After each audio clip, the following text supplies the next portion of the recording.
One of the things that I enjoy about night shift, to tell you the truth, is that I feel like I take advantage of my day a little bit better. When I'm doing day shift, I usually get to the hospital by 5 a.m. I don't leave till 6:37 by the time I get home. I'm so exhausted. I literally end up doing nothing. I just eat and go to bed.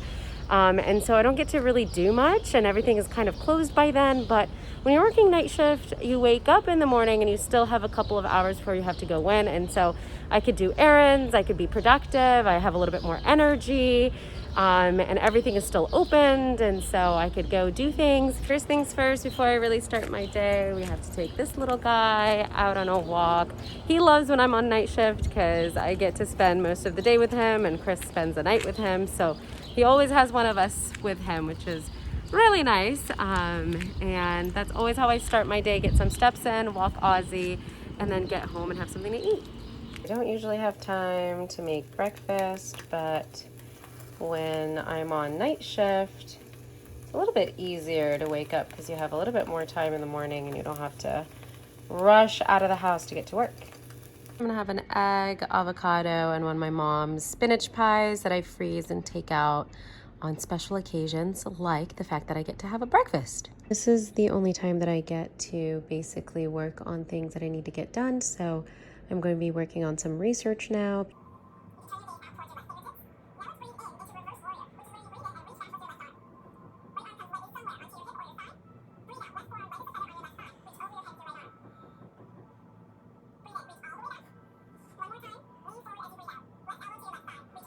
Okay, so really not much of a getting ready routine during COVID because we are not supposed to be wearing face makeup, and so now the eyes have become the most important aspect of my getting ready.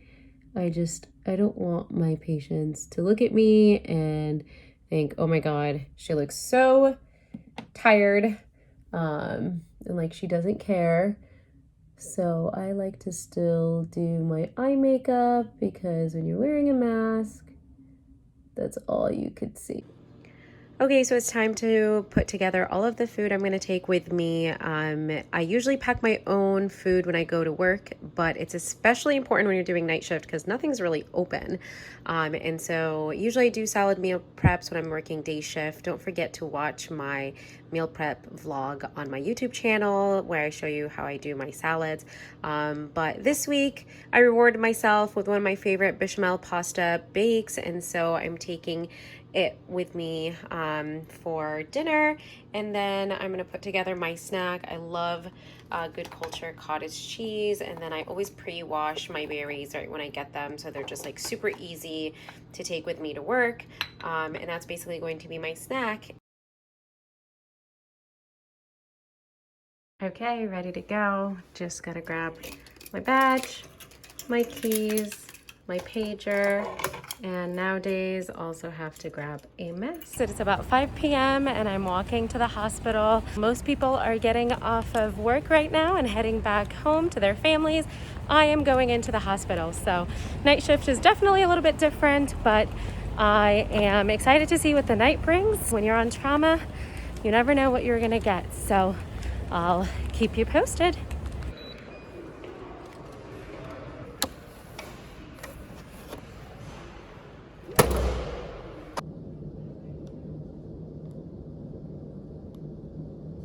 All right, you guys, so officially all alone. All of my co-residents left. I got signed out from 2 different trauma teams as well as plastic surgery, so I'll be covering all of those patients. It is quite a bit of patients, but nighttime generally is a little bit slower. You don't have to do any progress notes or anything like that, and usually after about 10-11 p.m. most patients go to sleep, and so you are only managing anything that's acute or any patients that need frequent checking up on, or anything that just kind of comes up during the night. The team consists of an intern that's on overnight, a senior resident that's on overnight managing the floor with me, as well as a junior resident who is usually staffing the consults in new traumas, and of course an attending who's also in-house. So after sign out, basically my flow is I will go and create a priority list because it's a lot of patients.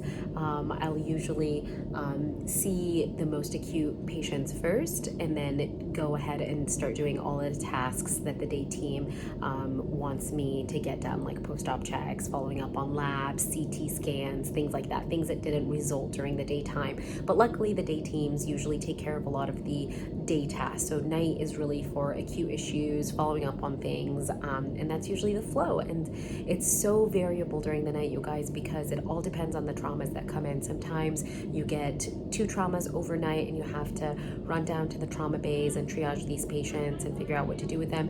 And sometimes it's like 15 in a night. I think the most I ever had was about 16 in one night, and that was like on a holiday weekend. And so it does get really, really, really busy. I am now just checking on some of my patients. I get pages overnight from nurses about pain, and other concerns. And one of the first things that you have to do, especially during the nighttime, is you have to go see the patients, because you never know, sometimes things come up and they need to be addressed right away. So I don't just sit there and prescribe medications, I go evaluate the patient.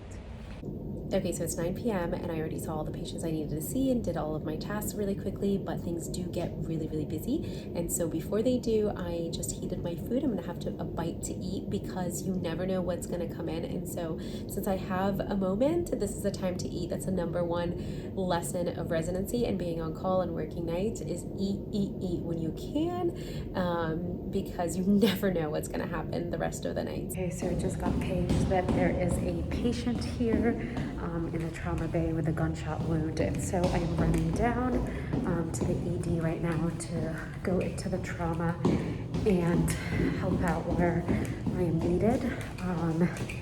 These gunshot wounds can be really scary because you never know what you're going to get and how many wounds they have. So we just get a page that says gunshot wound, and the entire trauma team goes to the trauma bay. Here we go. That was kind of a crazy experience. Gunshot wounds, stab wounds, motor vehicle accidents, motorcycle accidents.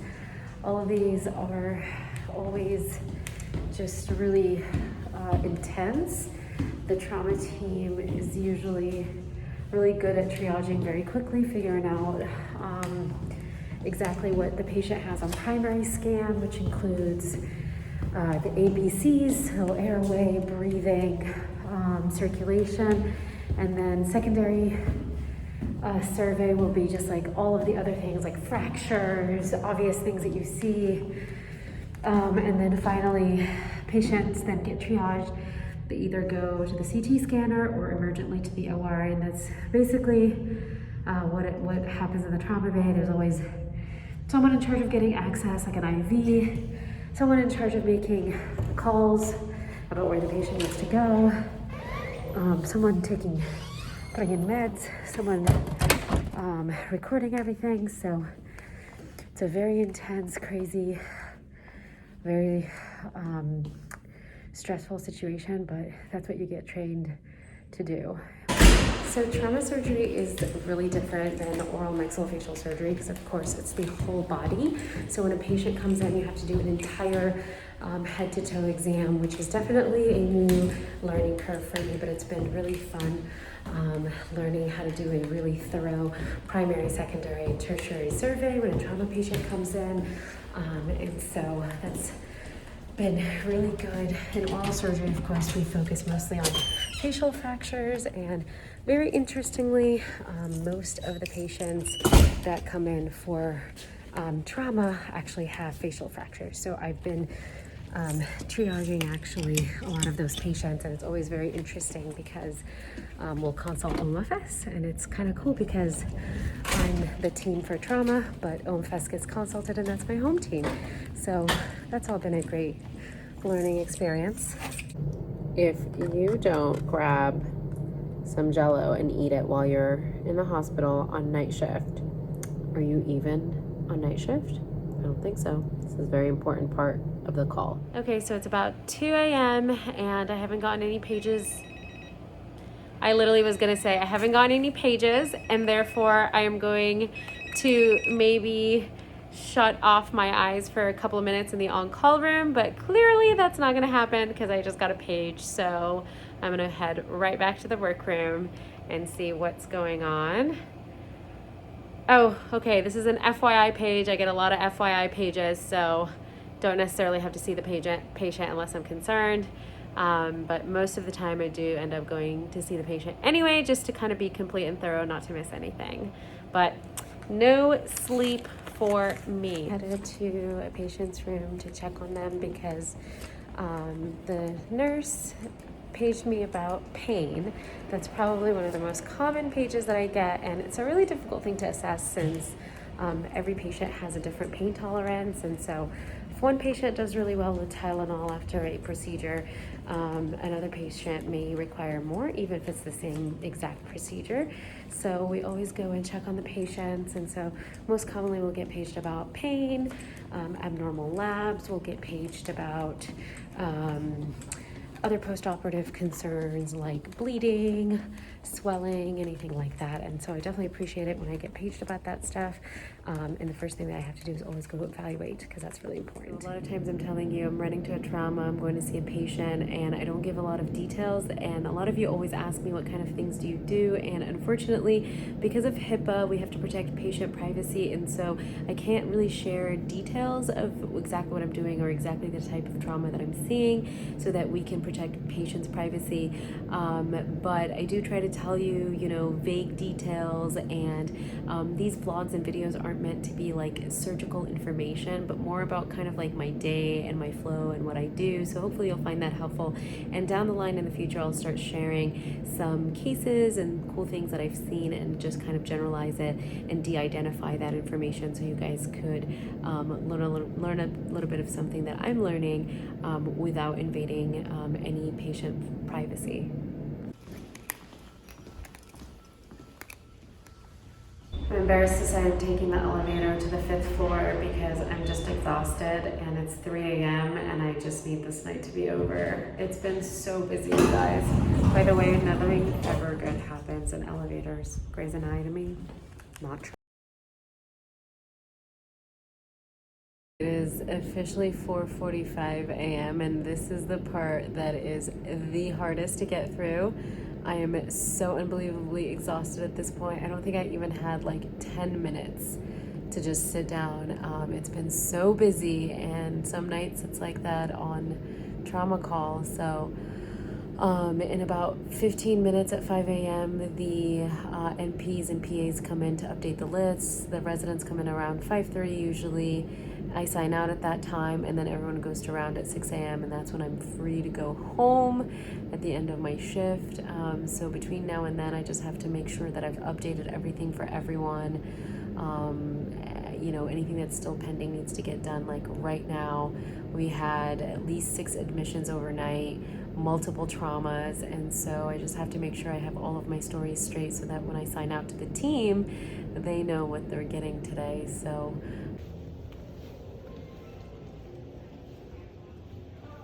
I just finally finished my night shift. I am really tired, but glad that I survived through the night. It was honestly so busy. I'm heading home right now. This is the only couple minutes in the day that I get to see my fiance, because he goes off to work like a normal human in the daytime, and that's when my day when I get home.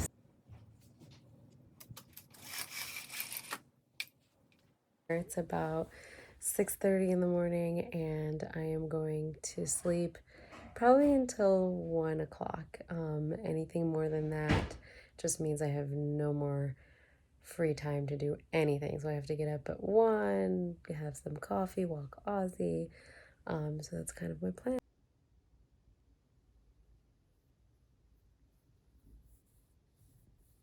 So it's 1 p.m. and it is time to get up, even though I want to sleep another 12 hours. But I have to get on with my day because in a couple hours I'll be going into the hospital and everything resets all over again to wrap up my week of nights. Hope you found this video entertaining. I'll try to post more vlogs. Make sure that you comment below. Let me know what other vlogs you want to see. Don't forget to subscribe so you get notifications when new videos are up, and like this video, and follow me for daily posts at 15 Blaze on Instagram. See you guys next time.